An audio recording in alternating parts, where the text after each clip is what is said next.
Peki o terazi var. O terazi ağırlığımızı gösteriyor. Peki senin iyi misin, kötü müsün? Öyle bir terazinin karşısına çıktın mı daha?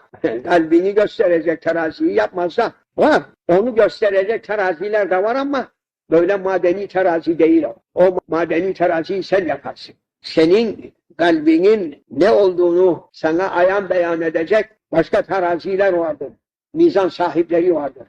Nasıl ki hazip, hekim senin mizacını söyler, hastalığını söyler, yüzüne baktığı vakitte gözüne bakar, ağzına bakar, gözüne bakar, yüzüne bakar, sende bu hastalık, şu hastalık vardır der. Onun gibi senin yüzüne baktığı vakitte senin kalbini söyleyecek o gibi marifet sahipleri vardır.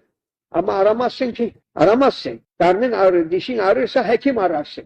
Lakin seni ıstıraba atan, seni yarından endişeye atan meselelerde acaba buna sebep olan nedir? Neden ben yarından endişeliyim? Deyip soran adam yok. Ne yarından ben korkuyorum? Ne için korkuyorum? Neye üzüntüm oluyor? Zengin olsa üzüntüsü var. Fakir olsa üzüntüsü var.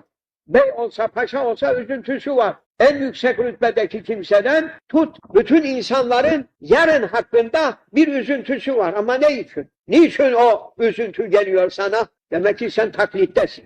Tahkik, hakiki imanda olursan yarın için sana üzüntü yok diyor Cenab-ı Allah. Emn-i eman diyor. Ve men dekalehu kâne amina. Hakiki iman dairesine bir kimse girdikten sonra emn-i eman diyor.